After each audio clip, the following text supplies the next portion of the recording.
지민이가 뭐라고? 지민아, 너 나 질투하는 것 같아. 카메라 조심해. 야, 일어나. 뭐 하는 거야?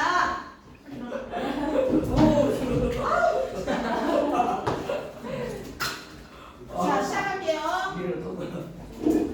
자, 시작합니다. 여러분, 니네 이러면 컴플레인 들어와.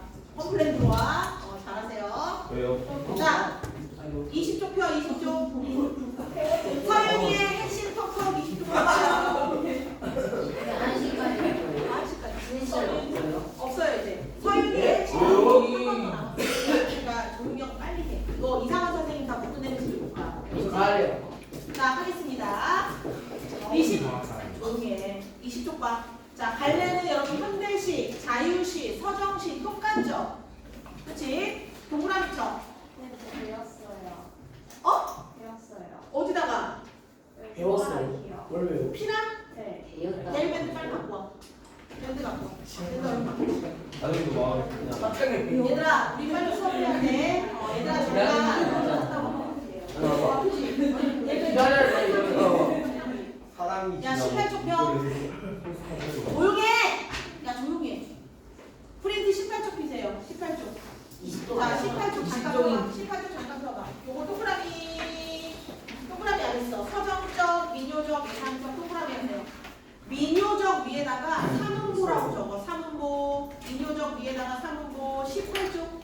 어디다가 pen 18쪽 거기 성격에 민요적 위에다가 삼음보 애상에다가 슬픔이라고 넣으세요.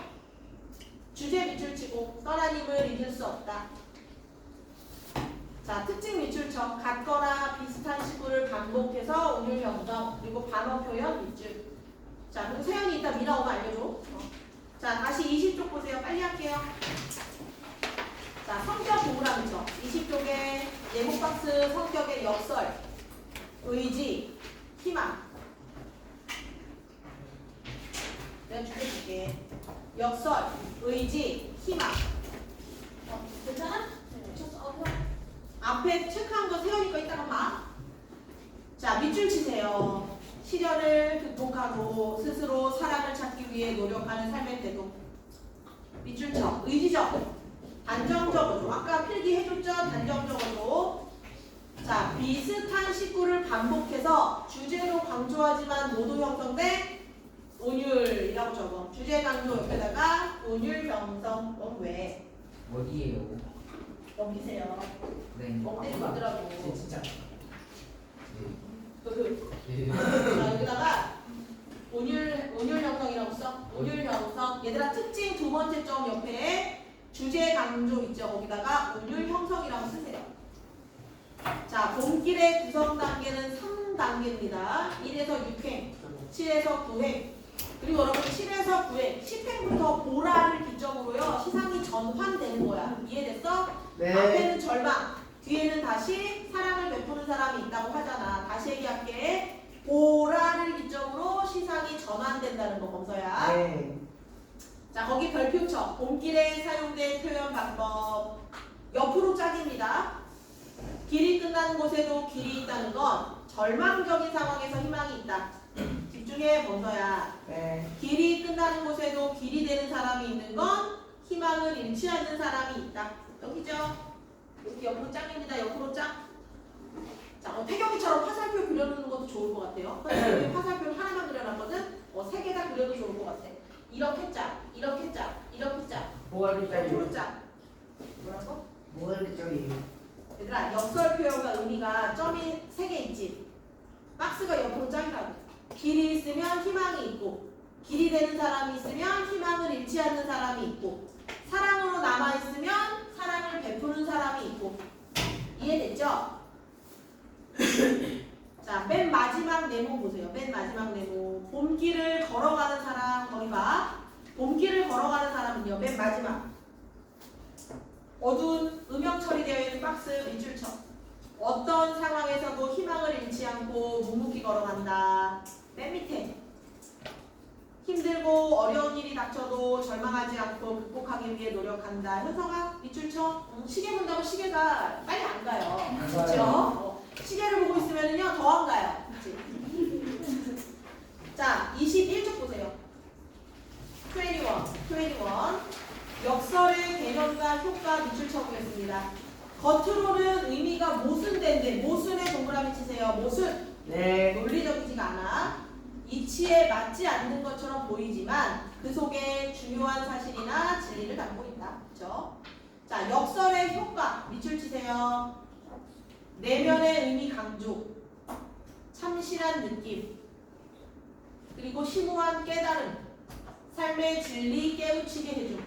다른 말은 역설 10개 다 적게 했거든요. 시간 관계상 못 적어요. 선생님이 타이핑 쳐서 클리닉 때 나눠줄게요. 알겠지? 10개 다 못 적을 것 같아. 시간이 없어. 앞에 너무 주기 때문에. 그래서 어쨌든 클리닉 때 타이핑 쳐서 나눠줄게요. 클리닉 때 오시고. 나한테 클리닉 시간 꼭 조용히 해. 나한테 클리닉 시간 꼭 얘기하고 가. 알겠지?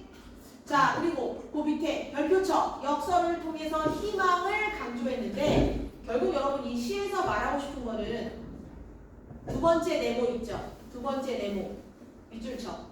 역설을 표현해서 사용해서 절망적인 상황에서도 희망과 사랑이 있다는 믿음을 강조한다. 야, 비와 당신 수업했니? 네? 이무지. 비와 당신 수업했어? 뭐예요? 했어? 자, 그러면 비와 당신을 수업을 했구나. 그렇다면 우리 자습서를 한번 보겠습니다. 비와 당신 그 노래 있잖아. 뭐야? 이젠 당신이 그립지 않죠. 이무지 뭐야? 원래는 이무진 노래가 아닌데 이무진이 마지막에 노래 있죠.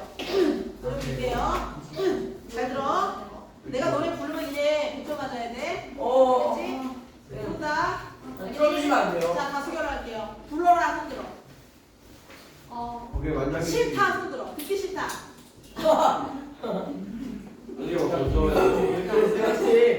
그래요. 그러면은 그 듣기 싫은 친구들은 내보내고 나중에 하고 싶은 친구들 지금 불러주시면 안 돼요. 그러니까 다수결. 재재기감 보세요. 노래말 동그라미 이거 시키면 어떻게 해요 지금? 네, 하고 있는데 양손이. 단어, 예상, 동그라미. 얘들아 조용히 해. 자, 주제 밑줄 쳐. 이별의 슬픔과 그리움. 어디 있어요? 재재기감이 있어요. 여기 있죠? 자, 주제 밑줄 쳤죠? 몇 페이지예요? 150. 150쪽입니다, 여러분. 선생님 잘 보시죠. 자, 밑줄 쳐. 단어 표현으로 말하는 이의 심정을 강조했고, 비 내리는 상황을 통해 애절한 분위기를 조성했고, 150쪽에 재세계관 있죠? 그치? 여기. 그리고 얘들아, 이 비와 당신에서 시험에 나올 수 있는 부분은 뭐냐면요. 밑줄 친 부분이 단어냐, 단어가 아니냐, 요거를 꼭 물어봐요. 요거밖에 나올 게 없어. 그치? 자, 거기 노래말 보세요. 서윤이의 핵심 톡톡 아니고요. 김진수의 자습서입니다. 이상김 김진수의 자습서야. 자, 보겠습니다. 비와 당신. 밑줄 쳐. 이젠 당신이 그립지 않죠. 보고 싶은 마음도 없죠. 여러분, 근데 그립지 않다, 보고 싶지 않다. 이거 다 뭐야? 반대로 얘기한 거야. 단어야. 그리고 떠나간 당신을 지금 원망하고 있는 거야. 쭉 밑줄 쳐. 근데 어느 일에서 원망이 없잖아. 근데 비와 당신에서는 원망이 있네. 왜 있어요? 나를 떠났으니까 미울 수 있겠죠. 사랑하는 것도 잊혀가네요. 조용하게. 알 수 없는 건 그런 내 맘이 비가 오면 눈물이 난대요. 그러면 보고 싶지 않다. 너를 내가 그립지 않다 라고 했는데 이상하게 비만 오면 눈물이 난다는 건 이 사람은 아직도 그리워하고 있음을 알 수 있죠. 그렇지? 아주 오래전 당신 떠나던 그날처럼 노래 부르고 원망간데. 자, 밑줄 치세요. 이젠 괜찮은데 사랑 따윈 저버렸는데. 뻥이죠? 반대로 말한 거야. 형광펜으로 밑줄 쳐. 마음을 정리 못했어. 아직 괴로워. 단어입니다. 왜? 어떻게 알아? 괜찮은데 사랑 따윈 저버렸는데 눈물이 난대요. 그럼 아직 잊지 못한 거지. 그치? 자, 아련해지는 빛바랜 추억 그 얼마나 사무친 건지 가슴에 어떻대? 아주 깊이 스며들었대. 미운 당신을. 자, 미운데 어떻대? 아직도 그립대. 밑줄 쳐. 여기서는 솔직하게 말했어. 단어가 아니야. 나는 그리워한다고 말했잖아. 여기는 솔직하게 말한 거야. 이젠 괜찮은데 사랑 따윈 저버렸는데. 얘도 단어라 그랬어요. 그래서 이젠 괜찮은데 사랑 따윈 저버렸는데 단어. 바보 같은 난 눈물이 날까? 왜 눈물이 나? 안 좋아하면 눈물도 안 나요. 그치? 다시 안 올 텐데 잊지 못한 내가 싫은데 이제는 떠났잖아 그 사람이. 근데 아직도 잊지 못하고 그 사람을 그리워하는 자신이 어떤 거야? 되게 안타까운 거야. 싫대. 입줄쳐. 그리워하는 자신에 대한 안타까움. 언제까지 마음이 아플까? 이젠 괜찮은데 사랑 따윈 저버렸는데 다 단어입니다. 단어인 부분, 단어가 아닌 부분만 체크하시면 돼요. 됐지? 하나 많이 자, 핵심 콕콕 옆에 오른쪽 봐봐 여기. 별표쳐. 말하는 이의 진짜 속마음은요. 비가 오면 눈물이 나고 미운 당신을 아직도 그리워하고 그림 바로 옆에 날개. 여전히 당신을 그리워하고 있잖아. 얘는 진짜 속마음이야. 근데 단어는 반대로 표현한 거야. 사실은 그립고 좋아하면서 뭐라 그랬냐? 이젠 당신이 그립지 않다. 보고 싶은 마음도 없다. 사랑한 것도 잊혀갔다. 이젠 괜찮다. 사랑 따위 저버렸다. 별표 3개입니다. 그래서 여기서는 속마음을 감추고 반대로 표현한 거야. 배웠겠죠? 자, 됐습니다. 어디를 보시냐면 이상한 선생님으로 넘어갈게요. 이상한 선생님. 접어. 143 접어봐. 자습서 143 접으세요. 네, 접어요. 숙제니까요. 와. 자습서 143 접어. 그리고 147 접어. 자습서 143, 147 접으시고 또 어딜 접냐? 156에서 159 접어. 다 숙제야. 156, 159. 클리닉 때까지 다 풀어오세요. 이제 숙제 많아요. 많아요. 그리고 다음 주에 문제풀이 그 교재 나갈 거야. 그것도 풀어야 돼. 되게 양이 많아요. 그러니까 여러분 더 열심히 해야 돼. 써있죠? 156에서 159. 자, 147은요. 143 접어, 147 접어, 156에서 159 접어. 됐죠? 그리고 우리 오픈 채팅방에 여러분 다 들어오시고요. 거기에 선생님이 다시 올려줄게요. 그러니까 숙제 꼭 해오세요. 오늘 일과 있어요. 네? 진짜식인데요. 뭐라고? 진짜식인데요. 자, 160. 아니야, 너 들어와 있을걸? 그 오픈 채팅은 오픈 채팅? 쌤이 뺐는데. 내가 너 뺐어? 아니, 다시 만들었어. 에디터고 해서 얘들아, 진짜식인데. 선생님이 다시 확인해서 우리 새로 만든 내신방 오픈 채팅방에 없는 친구한테 다시 문자 보낼게요. 알겠지? 오늘 안에 선생님이 문자 보내면 다 가입하시고 내가 너네들 그 수행평가 해갖고 오라 그랬죠? 아니요. 세영이 받고 승훈이 거 내가 받고 그 그치? 뭐예요? 여러분들 그 다음 주에 수행평가잖아. 그 뭐냐면 내가 좋아하는 내가 관심 있는 대상에 대해서 그 소개하는 거 그치? 그리고 스피치 1분 30초 요거 여러분들 수행평가야. 수행평가 잘 봐야지. 내가 그래서 여러분들한테 뭐라 그랬냐면 클리닉 올 때까지 써갖고 오라 그랬어요. 근데 클리닉은 이미 지났죠. 네. 그러면 오늘 밤 선생님 어차피 10시 이후에밖에는 확인을 못해요. 수업이 10시에 끝나거든요. 그럼 네. 집에 가면 11시야. 야, 오늘 저녁 8시까지 보내. 카톡으로. 개인 카톡으로 보내. 왜? 놓고 왔어요, 학교에서. 잘했어요. 모르겠어요. 어쨌든 보내세요. 여러분이 써서 피드백을. 자, 야, 너네 언제야? 수행평가. 내일이야? 내일인데 내일 보내면 어떡해? 안 돼요. 오늘까지 보내세요. 오늘 8시까지 보내놔. 오늘 8시까지 보내놓은 친구들만 선생님이 피드백해서 선생님 11시에 퇴근하거든요. 12시 정도쯤에 너무 늦나? 안 돼요. 근데 12시 정도 그때까지 선생님이 피드백해서 보낼게요. 카톡으로 나한테 개인 카톡으로 보내. 문자로 보내지 마. 얘들아. 선생님 보기 힘드니까 개인 카톡으로 보내. 알겠죠? 8시까지 보내. 8시 그 이후에 선생님 확인해서 저기 피드백 해줄 테니까 수학 8시에 끝나요. 알아서 하세요. 알아서 하세요.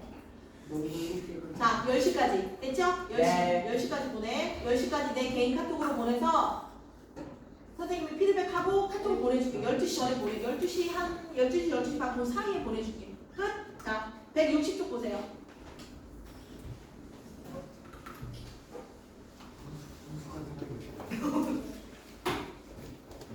자, 이번에는 야, 조용해. 자, 이번에는 풍자입니다, 여러분들. 풍자. 자, 학습 목표 밑줄쳐. 자, 풍자에 대한 이해를 바탕으로 자신의 생각을 개성 있게 표현할 겁니다. 풍자. 이런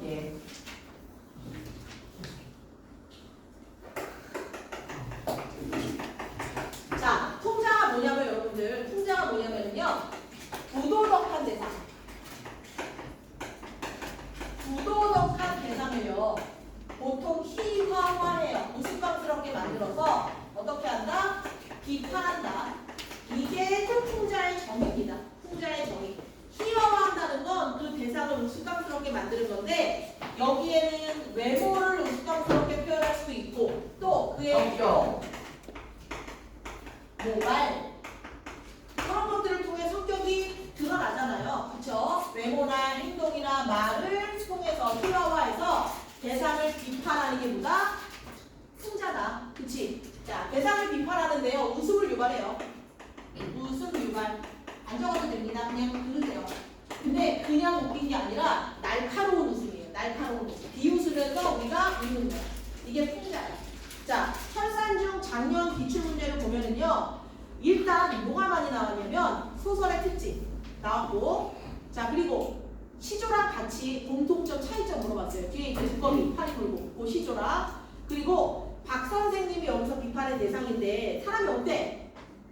외모로 일단 비하하죠. 외모 희화화하고 말이나 행동도 웃기죠. 조선말로 싸웠다고 혼내는 거잖아. 원래는 선생님이라면 어떻게 혼내야 돼? 왜 싸운 싸우니? 걸로 그치. 왜 싸웠는지를 혼내야 되는데 조선말로 싸웠다고 혼내는 것도 되게 비판의 대상이에요. 또 하나는 기회주의자잖아. 그치? 이 사람이 얼마나 친일을 했고 또 얼마나 기회주의자인지에 대한 것들이 시험에 나왔는데 나올 게 다 나왔어요. 그럼 작년에 여러분들 시험에 안 나온 게 뭘까? 뭐야? 서술자의 특징이 안 나왔잖아. 그럼 이번 달에는 이번 연도는 안 나와요. 서술자의 특징이 나올 수가 있겠죠. 그치? 여러분 어차피 교과서는 똑같고 중요한 핵심 내용은 똑같아요. 근데 작년이랑 시험 문제를 똑같이 내면 안 돼요. 그래서 비슷하게 내요. 근데 중요한 부분은 이만큼이기 때문에 여기서 어떻게 하는 거야? 옳은 거를 틀리게 바꾸고 틀린 거를 옳게 바꾸고 이렇게 바꾸는 거예요. 서술자 문제가 나오지 않았기 때문에 올해는 서술자의 특성에 대해서 나올 확률이 높습니다. 이해됐죠? 자 그럼 시작하겠습니다. 자 162쪽. 자 소설은요 여러분 시와 다르게 뭐예요? 산문이에요. 줄글이에요. 줄글. 우리가 보통 줄글에서는 운율을 찾지 않죠. 그치? 또 하나 진짜 있는 일을 쓰는 거야? 2번 진짜 있어? 사실이야? 있음직한 일을 쓴 거죠. 실제로 이 박 선생님은 실존 인물이 아니에요. 근데 당시에 일제강점기 해방 직후에 있을 법한 인물에 대해서 허구적으로 쓴 거야. 허구.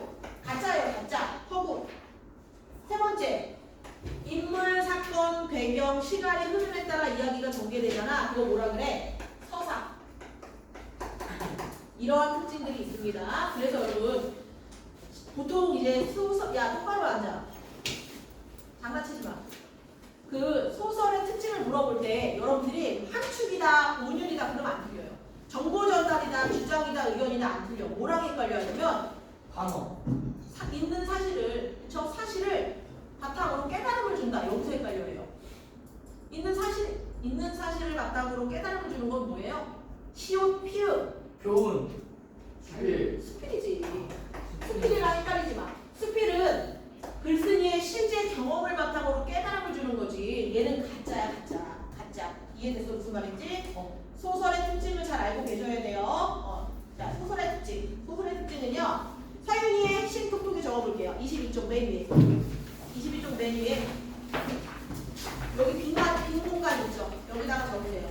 요거 적어놔. 소설은 산문이고, 서구고, 서사적이다. 그리고 뭐가 있어? 단계가 있다. 구성 단계가 있다. 구성 단계. 산문이다, 줄글이란 뜻이고, 허구다, 가짜다. 인물, 사건, 배경이 있다. 그리고 구성 단계가 있다.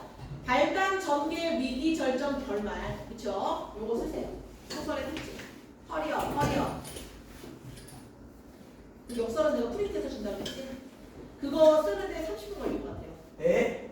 아니 왜냐면 인원이 별로 없으면 빨리빨리 쓰는데 여기 참견해야 되죠. 우리 윤호. 하늘이 잘 썼나 봐야죠. 범서 잘 썼나 봐야죠. 했어요. 하늘이는 호준이 잘 썼나 봐야죠. 그러니까 시간이 너무 오래 걸려서 프린트를 할게요. 뭐가요? 됐어요. 왜 저만 소개시켜요? 뭐? 뭘 소개시켜? 다 같이 들었는데 지금. 저한테 안 알려주세요. 피해 망상. 아 이런 게 피해 망상이구나. 그죠?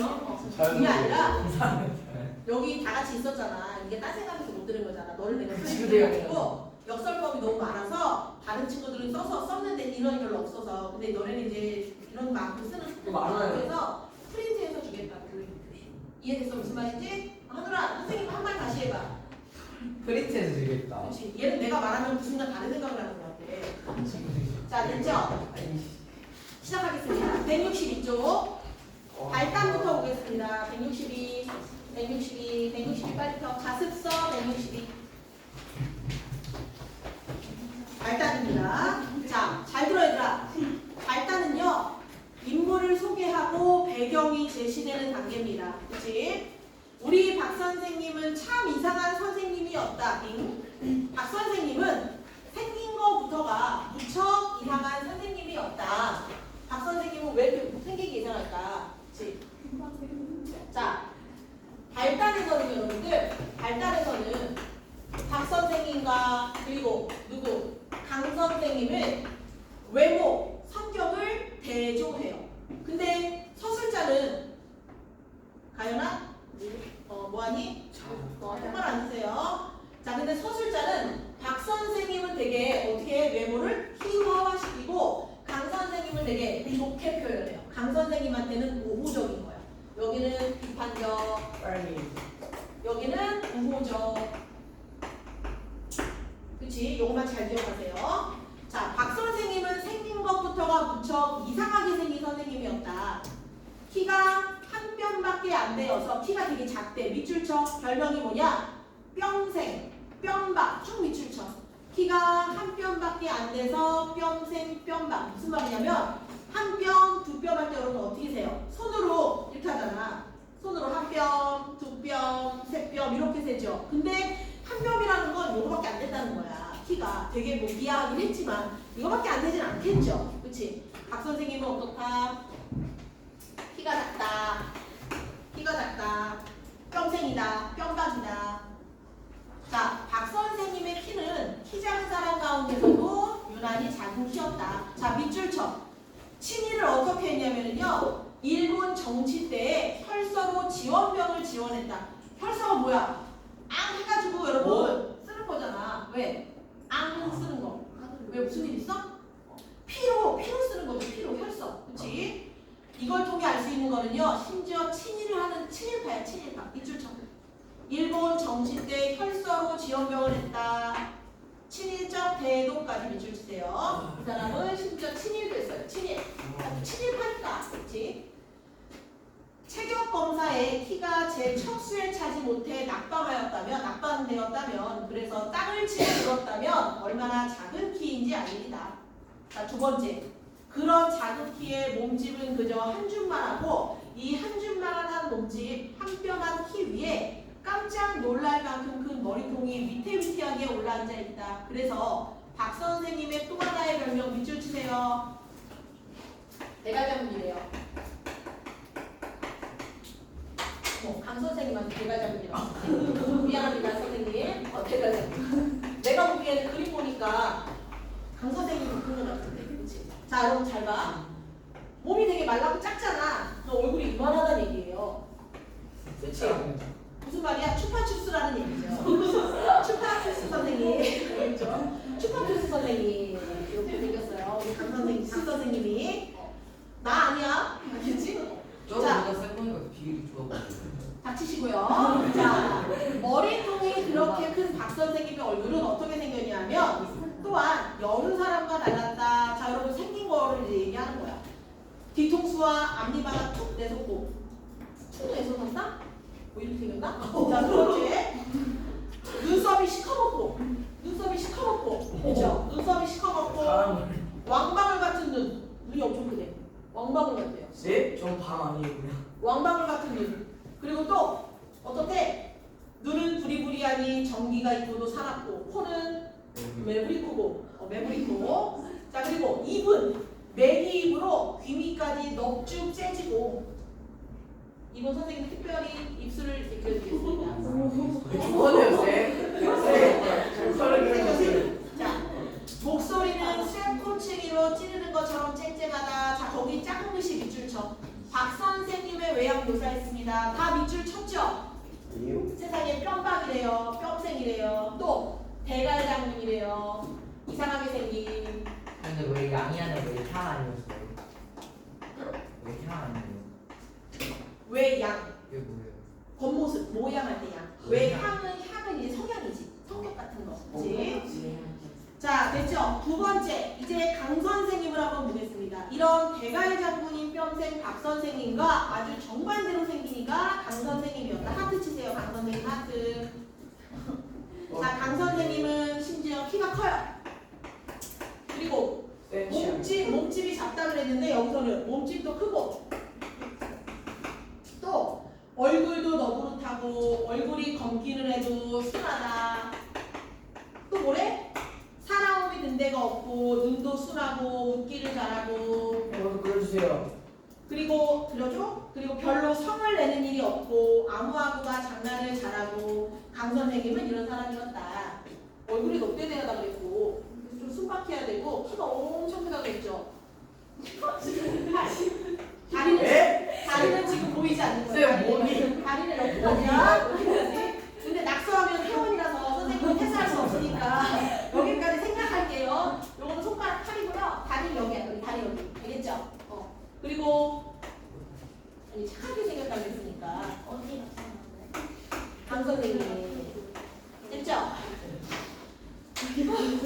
바람들이 많아서 자 3번 보세요. 뺨박 박 선생님과 강 선생님은 만나면 싸움이었다. 밑줄쳐 형광펜으로 견원지간 둘이 사이가 안 좋대요. 개와 원숭이 사이다. 둘 사이가 매우 나쁘다. 걔가 원숭이 왜안 좋아요? 모르겠어요 왜 안 좋아요. 걔는 고양이랑 안 좋은데. 하교를 하고 나서 우리가 청소를 한 교실을 둘러보다가 또는 운동장에서 두 사람이 만난다 치면 강 선생님은 괜히 장난이 치고 싶어. 장난을 치고 싶어. 야, 너네 다음 주 같이 앉지 마.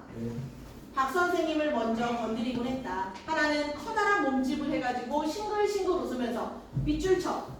하나는 다현아. 한 뼘만한 키에 그 무섭게 큰 머리통을 한 얼굴을 바싹 대들보는. 여러분 이거 어때? 행동이 과장됐잖아. 얘도 풍자야. 얘도 풍자야. 풍자라고 적어.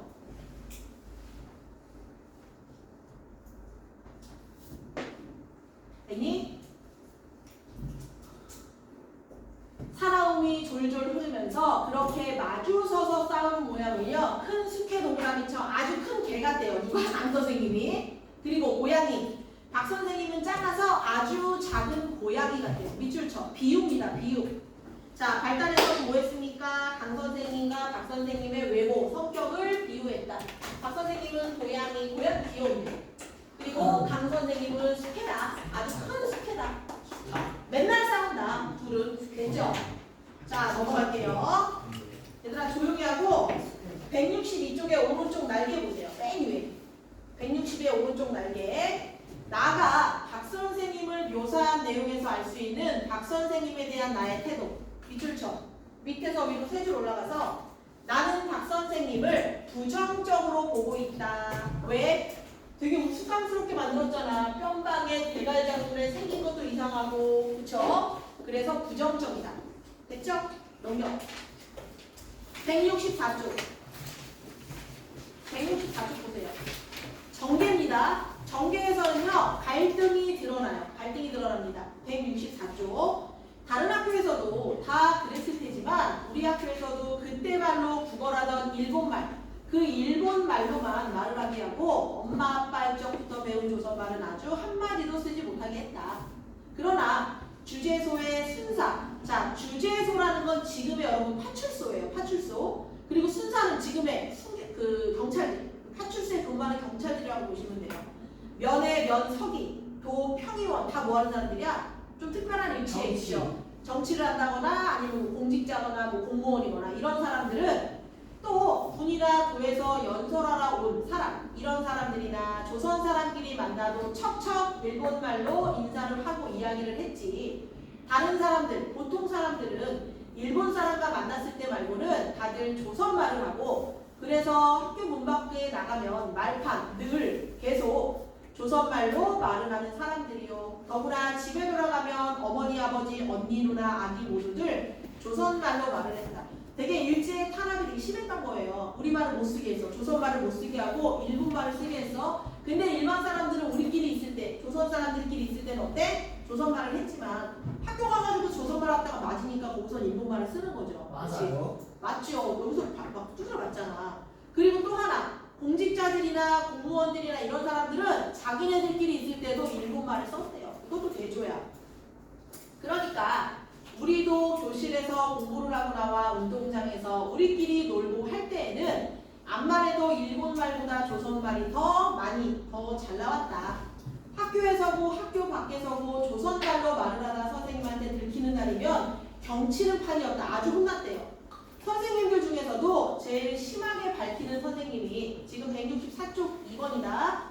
뼘박 박 선생님이었다. 교장 선생님이나 다른 일본 선생님은 나무라기만 하고 많은 수가 있어도 뼘박 박 선생님은 절대로 용서가 없었다. 나도 여러 번 혼이나 보았다. 한 번은 상준이 녀석과 엇덕하다 싸움이 붙었는데 둘이 서로 부둥켜 안고 부르면서 이 자식아 저 자식아 죽어봐 때려봐 하면서 조선말을 쓴 거예요. 조선말. 때리고 제기고 하는 참이었다. 그랬더니 박 선생님이 나타났어. 보라 조세코데 겐가 스루야스카이루까? 뭐야 무슨 말이야? 조선말로 싸우는 놈이 어딨어? 하고 혼낸 거야. 밑줄쳐. 박 선생님의 친일적 태도 고락 고비해. 야 빨리 밑줄쳐. 하면서 구두발로 넓적다리를 걷어차는 건 정신없는 중에도 뼘박 박 선생님이었다. 우리들이는 그 자리에서 뺨이 붙도록 따기를 받았대요. 박 선생님한테. 공부 시간에 들어가지도 못하고 그 시간 동안 변소 청소를 했고 화장실 그리고 조행 점수, 태도 점수를 듬뿍 깎였다. 이렇게 뼘박 박 선생님한테 제일 중한 벌을 받는 때가 언제냐 하면 조선말로 짓거리다 들키는 때였다. 자, 잘 봐. 전개에서는 그 일본말 사용과 관련해서 두 사람이 또 차이를 보이죠. 아주 혼내요. 혼나. 근데 강 선생님 어떻게 할 것 같아? 안 혼내. 그리고 심지어 자기도 조선말을 써요. 자, 한 장 넘기시고 165쪽 보세요. 강 선생님은 그와 반대로 아무런 시비가 없다. 165쪽이요. 오른쪽이죠, 말해. 교실에서 공부할 때 빼고는 그리고 다른 선생님, 그 중에서도 교장 이하 일본 선생님과 뼘박 박 선생님이 보지 않는 데서는 강 선생님은 우리한테 일본말로 말을 하지 않았다. 우리들이 일본말을 해도 강 선생님은 조선말을 하고 그랬다. 우리가 어쩌다 선생님은 왜 국어로 안 하세요? 여러분 당시에 국어는 뭐야? 일본말이야. 일본어야. 하고 물으면 강 선생님은 웃으면서 나는 국어가 서툴러서 그런다. 진짜 서툴러? 아니에요. 하고 대답했다. 그렇지만 우리가 보기에도 강 선생님은 일본말이 서투른 선생님이 아니었다. 자, 일본말, 조선말을 사용하는 상황에서도 박 선생님과 강 선생님은 입장 차이가 있다는 거 요거 기억하세요. 166. 드디어 해방이 됐습니다. 해방이 되던 바로 그 이튿날이었다. 얘들아, 해방이 언제야? 985. 1985년도요? 자, 1945년 8월 15일이죠. 8.15, 8월 15일. 바로 이튿날이었다. 여름방학으로 놀던 때라 나는 궁금해서 학교에 가보았다. 다른 아이들도 한 50명이나 와 있었다. 우리는 밑줄 치세요. 서슬자가 초등학생 어린이라 그랬잖아. 그래서 잘 몰라요. 미숙해. 밑줄 쳐. 우리는 해방이라는 말을 아직 몰랐다. 왜? 아직 세상 물정이 어두운 어린 아이이기 때문에 그렇습니다. 이거 체크하시고 밑줄 쳐 먼저야.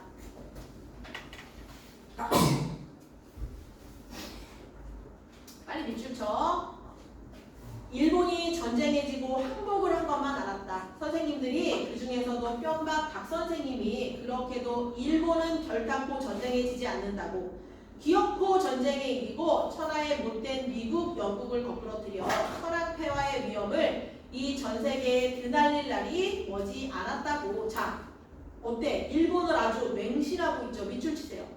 박 선생님의 친일적 태도가 계속 나와. 첫 번째, 혈서로 지원병. 두 번째, 일본말로 안 싸우고 조선말로 싸웠다고 혼낸 거. 그리고 세 번째, 절대로 일본은 망할 리가 없다고 하는 지금 이 태도 다 친일입니다. 그치? 하루에도 몇 번씩 그런 말을 했었던 그 일본이 도리어 지고 항복을 하다니 도무지 모를 일이었다. 직원실에서는 교장 선생님과 두 일본 선생님 그리고 뼘박 박 선생님 이렇게 네 분이 모여 앉아서 초상난 집처럼, 초상은 누가 죽은 거잖아. 되게 우울한 분위기로 초상난 집처럼 뭐뭐처럼 무슨 법이야? 직유법이라고 쓰세요. 직유법. 코가 쑥 빠져가지고 밑줄 쳐. 코가 쑥 빠져가지고 기가 죽었다는 뜻이야. 기가 죽음. 기가 죽음. 왜? 일본을 맹치했는데 믿을 수가 없는 거야. 여기서도 해방됐을 때 박 선생님과 강 선생님의 태도가 대조돼요. 우리는 운동장 구석으로 혹은 직원실 앞으로 끼리끼리 모여서서 제가끔 아는 대로 일본이 항복한 이야기를 하고 있었다. 그때 6학년에 다니던 우리 사촌 언니 대석이, 자 대석이 남자 그리고 여기 서술자 남자. 네? 당시에는요, 지금은 형이라고 부르잖아. 당시에는 언니라고 불렀어요. 당시에는 언니라고 불렀어. 호칭이 달라진 거야. 진짜요? 진짜입니다. 그래서 진짜 여러분들이 어려운 지금 거예요. 형이라고 알고 있는 그 형은요 사실 언니예요. 내가 진짜 언니한테 형이라고 불렀어요. 네? 진짜 언니한테 형이라고 불렀어요. 어? 진짜입니다. 바뀌었어요? 왜 뭐 살다 보니 바뀌었겠죠. 둘 다 남자일 때 우리 형이라고 부르잖아. 이때는 언니라고 했어. 됐냐? 대석이 남자, 서술자 남자. 몇몇 부부와 함께 떨떨거리고 달려들었다. 대석이는 몇 살이야? 6학년. 대석 언니는 똘똘하고 기운 세고 싸움 잘하고 그러느라고 선생님들한테 꾸지람과 매는 도맡아 맞고 반에서 성적은 제일 꼴찌인 천하 말썽꾼이었다. 대석 언니네 집은 읍에서 10리나 되는 곳이었고 그래서 오늘 아침에야 소문을 들어놓으라고 했다. 대석 언니는 직원실을 넌지시 넘겨다 보더니 싱긋 웃으면서 척 직원실 안으로 들어섰다. 직원실 안에 있던 교장 선생님이랑 다른 두 일본 선생님들은 못 본 채 하고 고개를 숙이고 있는데 읽어보자. 박 선생님이 무쇠를 빌려서 연락 없이 일본말로 한다. 하고 책망을 했다. 대석 언니는 그러나 무서워하지 않고 한다는 소리가 선생님 덴노리가 고우사 철왕폐하가 항복했대죠? 하고 묻는 것이다. 열받게 하는 거죠. 그치? 옆으로 넘어가서 뼘박 박 선생님은 성을 버럭내요. 그 큰 눈망울을 부라리면서 여전히 일본말로 잠자코 있어 잘 알지도 못하면서 건방지게시리 하고 쫓아와서 곧 한 대 갈길 듯이 흘러댔다. 대석 언니는 되돌아 나오면서 커다랗게 소리쳤다. 넷노이일까 빠가 점점점. 만일 다른 때 누구든지 그런 소리를 했다간 당장 큰일이 날 판이었다. 그러나 교장 선생님이랑 두 일본 선생님은 그대로 못 들은 척 코만 빠뜨렸다. 밑줄 쳐. 코만 빠뜨렸다. 앞에서는 코가 쑥 빠졌다. 전부 다 기운이 없음을 드러내는 관용 표현이야. 그거 빠지는 게 어떻게 되는 거예요? 이건 여러분 관용 표현이야. 이렇게 되는 거예요. 관용 표현이라는 거는요, 두 개의 단어가 만났지만 실제 그 의미로 쓰이는 게 아니라 제3의 의미로 쓰여. 그러니까 그냥 기운이 없다. 또는 뭐 기가 좀 죽어있다. 이런 느낌으로, 이런 맥락으로 여러분 사용하시면 돼요. 됐죠? 같은 뜻이에요. 뼘박 박 선생님도 잔뜩 눈만 흘기고 있을 뿐이지 아무렇지도 않았다. 그런 걸 보면 정녕 일본이 지고 엔노이헤이가가 항복을 했고 그래서 이제는 기승을 떨지 못하는 모양일 것 같다. 얘는 상황을 잘 몰라. 168쪽. 마침 강 선생님이 땀을 뻘뻘 흘리며 168 펄떡거리고 뛰어왔다. 강 선생님은 본집이 이웃 고을이었다. 오, 너희들도 왔구나. 잘 들어왔다. 너희들도 다들 알지? 우리 조선이 해방이 된 줄 알았지? 얘들아, 우리 조선이 독립됐단다. 독립이 일본은 쫓겨가고 그 지질이 우리 조선을 못살게 굴고 하시한다는 건 얕잡아보고 피를 빨아먹고 하던 일본이 그 외놈들이 죄다 쫓겨가고 우리 조선은 독립이 돼서 우리끼리 잘 살게 됐어. 잘 살게. 의젓하고 점잖던 강 선생님이 그렇게도 들이 날뛰고 덤비고 하는 것은 처음 보았다. 자, 만세 불러야지 만세. 독립만세 불러야지. 태극기 없니? 태극기 아무도 안 가져왔구나. 그들은 참 태극기가 어떻게 생겼는지 구경도 못했을 게다. 가만히 있자. 내 태극기 만들어가지고 나올게. 그러면서 강 선생님은 직원실로 들어갔다. 강 선생님이 직원실로 들어서는 것을 보고 교장 선생님이랑 두 일본 선생님은 인사를 하려고 풀기 없이 일어났다. 밑줄 치세요. 같은 얘기야. 코가 빠졌다. 그리고 풀기가 없다. 같은 얘기. 강 선생님은 교장 선생님더러 말을 했다. 당신들은 이제는 일 없어. 어서 집으로 가 있다가 당신의 나라로 돌아갈 도리나 허우. 점점점. 아무도 대꾸를 못하는데 뿅박 박 선생님이 주저주저 하다가 아니 그 자상히 자세히 알아보기라 하고 말해본 거야. 169쪽. 하니까 강 선생님이 버럭 큰 소리로 말한다. 무엇이 어째? 자네들의 무어가 미련이 남은 게 있어 외놈들하고 대가리 맞대고 앉아서 수군덕거리나 혈서로 지원병 지원 한 번 더 해보고파 그러나 아따 그다지 애답거든 슬프거든. 외놈들 쫓겨가는 꽁무니 따라 일본으로 가서 살지 그러나 자네 같은 충신이면 일본서도 발실은 안 하리. 너무 박 선생님이 일본에 맹실하니까 너는 일본에 충실이다 라고 비꼰 거야. 진짜 막 그렇게 막 긍정적인 뜻이 아니야. 점점점. 뿅박 박 선생님은 그만 두 말도 못하고 얼굴이 벌게서 어쩔 줄을 몰라 했다. 뿅박 박 선생님이 남한테 이렇게 꼼짝 못하는 것을 보기는 처음이었다. 해방 직후에도 또 두 사람의 입장 차이가 있죠. 박 선생님은 이 상황을 믿을 수가 없어. 근데 강 선생님은 태극기 만들자 그러고 들떠있고 뿅박 박 선생님이 막 혼냈잖아. 차이가 있는 거야. 170쪽. 12시에 쉬겠습니다. 12시에 조금만 참아. 강 선생님은 반지, 여러분 반지는 링 아니고요. 종이야. 하얀 종이를 여러 장 꺼내놓고 붉은 잉크와 푸른 잉크로 태극기를 몇 장이고 그렸다. 그려내놓고는 또 그리고 그려내놓고는 또 그리고 얼마를 그리면서 그러다 아주 부드럽고 조용한 목소리로 여보게 박선생 하고 불렀다. 그러고는 잠자코 앉아있는 뿅박 박선생님을 한번 돌려다보고 나서 타이르듯 말했다. 내가 좀 흥분해서 말이 너무 박절했나 보이. 너무 쌀쌀맞았나 봐. 어찌 생각하지 말게. 그리고 밑줄 쳐. 그리고 인제는 자네나 나나 그동안 지은 죄를 우리 조선 농부 앞에 속죄해야 할 때가 아닌가. 잘 봐 얘들아. 친일한 거 누구야? 박 선생님이야. 강 선생님은 친일을 안 했어. 근데 여기서 우리들 다 지은 죄를 농부 앞에 속죄해야 된다는 얘기는요. 지식인으로서 적극적으로 일본에 그 대항하지 못했던 그런 어떤 소극적인 면에 대해서 반성을 하는 거지 친일을 한 게 아니야. 이거 오해하지 마세요. 작은 글씨 밑줄 쳐. 강 선생님은 박 선생님처럼 일제에 동조하지 않았지만 선생님으로서 죄책감을 느끼고 있다. 물론 이 다음에 민족이 우리를 심판하고 죄에 따라 벌을 줄 날이 오겠지. 그러나 장차받을 민족의 심판과 벌은 장차에 받을 민족의 심판과 벌이고 시방 지금 당장 조선민족의 한 사람으로서 할 일이 조금 많은가. 우리 같이 손목 잡고 건국에 도움이 될 일을 하세. 자 이리 와서 태극기 그리게 독립만세부터 한바탕 부르세. 점점점. 뿅박 박 선생님은 아무 소리도 않고 강 선생님 옆으로 와서 태극기를 그리기 시작했다. 이제 박 선생님은 현실을 직시한 거죠. 파악한 거야. 아 진짜 일본이 망했구나. 이제 어쩔 수 없다. 가서 태극기 그리자. 되게 줏대 없잖아 이 사람. 그치? 줏대 없죠. 절정 보겠습니다. 그 뒤로 강 선생님과 뿅박 박 선생님은 사이가 매우 좋아졌다. 뿅박 박 선생님은 학과 시간마다 우리에게 여러 가지 좋은 이야기를 많이 해주었다. 일본이 우리 조선을 빼서 저희 나라의 속국은 식민지로 삼던 이야기도 해주었다. 외놈들은 일본 사람들은 천하의 불측한 인종이다. 괘씸하고 엉큼한 인종이어서 남의 나라와 전쟁하기를 좋아하는 백성이라고 했다. 밑줄 쳐. 일본이 망하니까 힘이 없어지니까 바로 버렸죠. 박 선생님의 기회주의적인 태도가 드러나는 거야. 그리고 일본을 막 욕하기 시작해. 적대시하기 시작해. 왜? 힘이 없어져서. 기회주의자죠. 체크하시고. 그래서 임진왜란 때에도 우리 조선에 쳐들어왔고 그랬다가 이순신 장군이랑 권율 도원수한테 아주 혼이 나서 쫓겨간 이야기도 해주었다.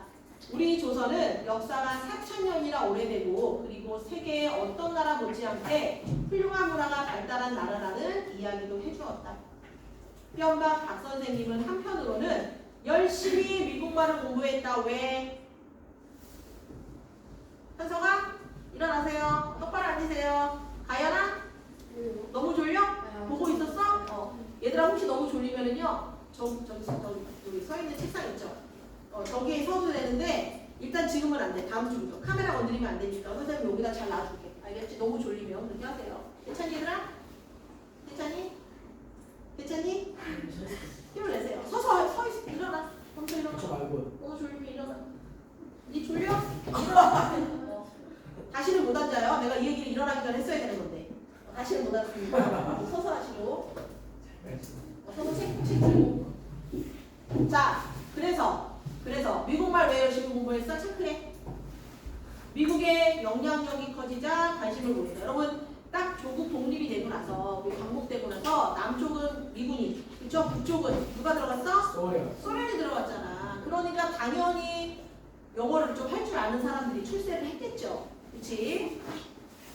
그러면서 우리더러 졸업을 하고 중학교에 가거들랑 미국말을 무엇보다도 많이 공부하라고 시방은 미국말을 모르고는 훌륭한 사람이 되지 못한다고 했다. 171쪽 펴. 171쪽. 자, 편박 박 선생님은 한 1년 그렇게 미국말 공부를 하더니 그 다음부터는 미국 병정이 오든지 하면 일수 흔히 드물지 않게 통역을 하고 했다. 중학교에 다닐 때 조금 배운 것이 있어서 그렇게 쉽게 체득했다고 했다. 미국 병정은 범서야. 재민아, 니네 다음 주에 따로 앉아. 알겠지? 앞으로 선생님 자리를 정해주겠어요. 안 되겠어. 수업이 진행이 안 돼. 남자 여자랑 뛰어나. 그렇게 섞어서 앉혀야겠어요. 네, 진짜 안 해놨어요. 농담이고. 뭐지? 전 그럼 조용한 호중이랑 앉을게요. 저는 조용한 이거는. 너는 여기 앉아. 좋아요. 알겠지? 여기 앉아. 우리 다음 지금 주에 앉아도 돼요? 지금 안 돼요. 지금 정신없어. 여기 앉고 어디 보자. 생각보다 조용해요. 유로 너 여기 앉아. 알겠지? 저 여기 앉아. 내가 너가 나 열받게 하면 발을 여기 밟아야 되는데 저기까지 가려면 시간이 오래 걸려서. 저 여기 앉아. 넌 여기 앉아. 저 유리랑 안 친한데. 태경이 자리에 앉아. 알겠지? 태연이요. 이건 제가 태연이 자리에 앉을게요. 좋아요. 저 탄이 여기 앉을게요. 저희 진짜 싫어요. 미국 병정은 벼 공출을 감독하러 와서 얘들아 공출이라는 게 뭐냐면 당시에 돈으로 세금을 내기도 했지만 곡식을 어느 정도 이렇게 좀 내야 되는 것도 있었어. 우리 편박 박 선생님을 그 꼬마 자동차에 태워가지고 동네 돌아다녔다. 책 보세요. 편박 박 선생님은 미국 양복을 얻어 입고 미국 통조림이라는 과자를 얻어먹고 했다. 지금 여러분들 누가 미국이 힘이 세지니까 미국에 붙어서 지금 영어 공부하면서 이것저것 이득을 취하고 있는 거야. 기회주의자. 이런 태도가 그렇죠. 기회주의자죠. 기회주의자. 172. 한 장 남았습니다. 이거 킬게. 해방 뒤에 새로운 김 교장 선생님이 달려가고 얘들아 좀 집중해. 그치? 강 선생님이 교장이 되었다. 강 선생님이 교장이 된 다음부터는 편박 박 선생님은 강 선생님과 도로 사이가 나빠졌다. 처음에 사이가 나빴죠? 그 다음에 독립되고 나서 사이가 좋아졌죠? 근데 지금 또 나빠졌어. 왜? 강 선생님이 교장이 된 이후로 나빠졌대. 강 선생님은 교장이 된 지 1년이 못 되어서 파면당했다. 잘렸다는 얘기예요. 어른들 말이 강 선생님은 빨갱이라고 했다. 자, 빨갱이라는 거 여러분 독립되자마자 공산주의냐 민주주의냐라고 싸웠잖아. 우리나라도 막 남북이 갈리고 이랬잖아. 이때 당시에 빨갱이다 이랬으면 그냥 끝이에요. 끝이에요. 그냥 사회생활 아예 할 수 없어. 그래서 파면을 당했노라고 했다. 또 누구는 편박 박 선생님이 강 선생님을 그렇게 꼬아댄 것이지 강 선생님은 하나도 빨갱이가 아니라고 했다. 짐작할 수 있죠. 모함한 것 같죠. 박 선생님이. 그치? 강 선생님이 파면을 당한 뒤를 물려받아 편박 박 선생님이 교장 선생님이 되었다. 교장이 된 편박 박 선생님은 그 작은 키가 있을 텐다. 자, 어쨌든 여러분들 해방이 됐고 독립이 됐고 강 선생님이 교장이 됐다가 박 선생님의 모함으로 둘은 사이가 더 나빠지면서 강 선생님은 파면됐다. 누가 교장이 됐어? 그 다음에 박 선생님이 됐다. 라스트입니다. 요거만 딱 하고 쉴게. 결말입니다. 편박 박 선생님은 미국을 침이만하도록 칭찬했다. 이 세상에 미국 같은 훌륭한 나라가 없고 미국 같은 사람들 같이 훌륭한 백성이 없다고 했다. 우리 조선은 미국 덕분에 해방이 되었으니까 미국을 누구보다도 고맙게 여기고 미국이 시키는 대로 순종해야 하느니라고 했다. 자, 밑줄 치세요. 박 선생님의 기회주의자적인 태도입니다. 이 세상에 거기 밑에. 하늘아 얼른 밑줄 쳐. 172쪽이야. 거기 밑줄 쳐. 따라서 우리가 혹시 말끝에 미국 놈이라고 하면 현박 박 선생님은 단박 붙잡아다가 벌을 세우곤 하였다. 전에 덴노헤이까 빠가라고 한 것만큼이나 엄한 벌을 주었다.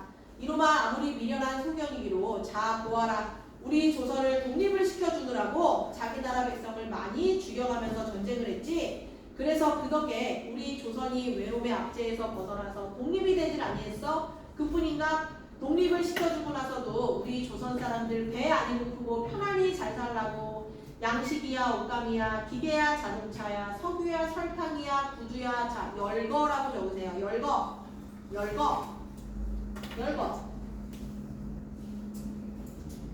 뭐 죄다 골고루 가져다 주지 않아? 그런데 그런 고마운 사람들더러 미국 놈이 뭐야? 벌을 세우면서 뼈박 박 선생님은 이렇게 꾸짖곤 하였다. 이번에는 미국 추종자가 됐습니다. 다 했어. 1분만 견뎌. 우리는 뼈박 박 선생님더러 자 곧장 한 글씨 밑줄 쳐. 어린아이기 때문에 순진무구해서 진짜 물어본 거야. 잘 몰라서 물어본 거야. 자 뭘 물어봤냐면 미국에도 일본의 그 천황폐하인 덴노헤이가가 있냐고 물었다. 미국엔 덴노헤이가가 있지 않고서야 이렇게 일본의 덴노헤이가처럼 우리 조선 사람을 친아들과 같이 사랑하고 우리 조선 사람들이 잘 살도록 근심하며 온갖 물건을 가져다주고 할 이치가 없기 때문이었다. 넘기세요. 오른쪽. 뼘박 박 선생님은 미국에는 덴노헤이가가 없고 덴노헤이가보다 훌륭한 돌멩이라는 양반이 있다고 했다. 여러분 여기 돌멩이는요 트루먼 대통령을 얘기하는 건데 밑줄 쳐. 어린아이의 시선으로 박 선생님의 말을 희화화했다. 이것도 풍자야 풍자. 그 발음의 유사성 때문에 그래요. 자 우리는 그럼 이번에는 돌멩이라는 훌륭한 어른을 위해 미국 신민노 세이를 부르고 기미가요 대신 돌멩이가요를 부르고 해야 하나 보다 생각했다. 되게 천진난만하죠. 진짜 몰라서 물어본 거야. 뒷본 게 아니라. 자 별표 쳐. 아무튼 뼘박 박 선생님은 참 이상한 사람이었다. 밑줄 치세요. 이렇게 이상한 사람이라고 말한 이유는 기회주의자적인 태도를 이해하지 못한 거야. 무슨 말이냐? 언제는 일본을 엄청 칭찬하더니 그치? 또 갑자기 미국을 엄청 칭찬하고 일본을 욕하는 거야. 이렇게 왔다 갔다 하는 입장을 바꾸는 박 선생님이 너무 이상해 보인 거죠. 이해됐죠? 자 10분 쉬겠습니다.